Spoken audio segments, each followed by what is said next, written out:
Hello everyone, welcome back to Catia Ferrite Training Part 4. Today we're going to start creating our components for this harness, and we're going to start with this small cylinder for the easiest one to the hardest one.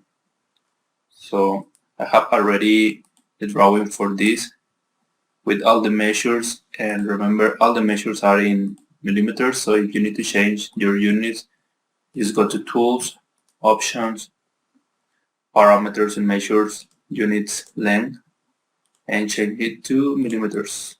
Just press OK. And let's start to create a new part. So let's go to File, New, Part, and just enter the part name as a cylinder. Press Enter or OK. Now on this tree we can change the name of our part. Just right click, go to Properties, go to Product and Part Number. We can change the name of our product. Let's add it a -5. And now we can see here cylinder -5. Okay, let's start creating a profile. Let's take a look at the drawing again. Let's create this part first of the cylinder. So we have a radius of 30 millimeters for this circle and a length of 100 millimeters. So let's go to again to our part, cylinder. Let's select the sketch. We need to select a plane. I like to use this plane. So just click it.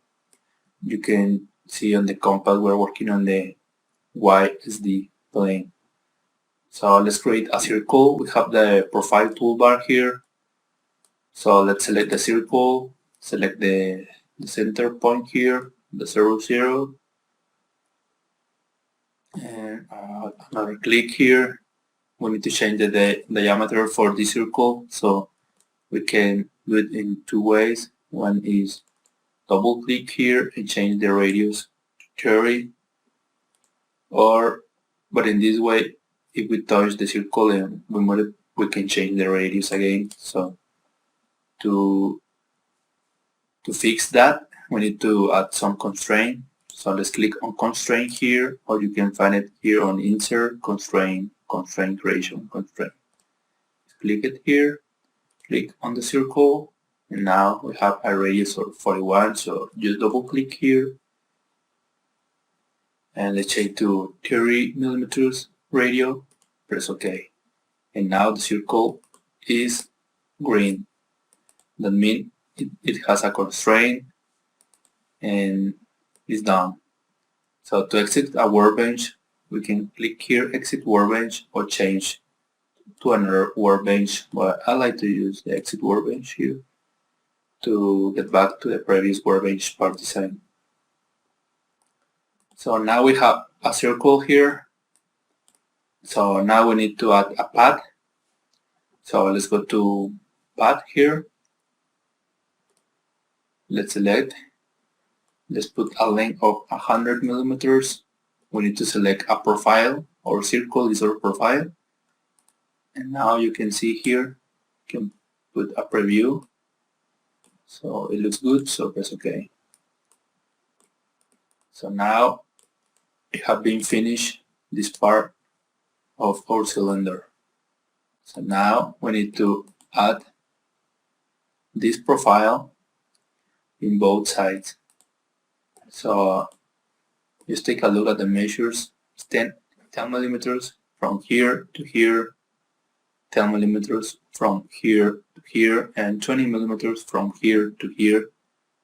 But we're going to create only the half, so it's going to be 10 millimeters here and 30 millimeters from here to here. So let's get back to our cylinder part. So we need to create another sketch. Under part body, you can see here we add a path for sketch 1. So we're going to add another sketch. We can select this plane or this plane. I'm going to use the X-plane. Okay, now we're going to create the previous profile, this one. To do that, I'm going to use the line command here. Let's start a line here. You can see it here. But what about how we know we're at the end of this?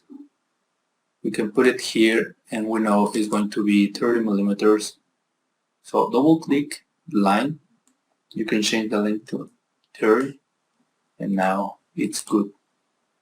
But sometimes it's going to be, you're not going to have the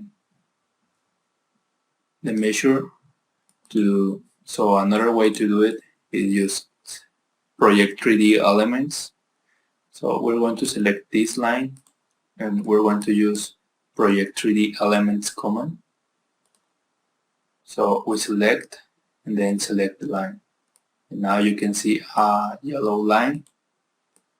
Now, what about if we use the line command again, select the center point and the end point? You can see we are on the end point because the small circle in blue is filled. So just click it. Now we have a 30 millimeters line. With that, we're sure we are in the end of this cylinder. So we can delete this one. Now I'm gonna create the rest of this profile by using the profile command. Profile command is almost the same as a line, but you need a start point and an end point. But after that, you can continue generating lines. And another thing of this tool, if you keep pressing your left mouse button, you're going to have an orange circle, and with that means you can create curves, as you can see here. So sometimes this tool is very useful. And to finish the profile, you need to close it, or if you want to finish, for example, here, just press escape. Okay, let me delete this one. You select it and select delete. So I'm going to create the rest of the profile. I'm going to start in this corner, here, here, and here. And press escape. Now I'm going to add the measures to these lines with the constraint. We know this is going to be at 10 millimeters. This one is going to be at 10 millimeters. And this one needs to be at 20 millimeters from here. So we finish our profile here, so we can exit the workbench. So as you can see here, we have our profile. And now we're going to use the shaft command. To use this command, we need a profile surface. In this case is this one, and an axis, but we don't have an axis. So we need to create a line for the axis. I'm going to select this point and this point. So this line is going to be our axis. We want our profile go through all the circle according to this axis. So I'm going to select the shaft again, select the profile, and select the rotation. And you can press the preview button. Now you can see we have finished this side of the cylinder. Just press OK. And I'm going to finish this tutorial here. I'm going to make the next video just to not make it longer. Okay, see you guys, take care.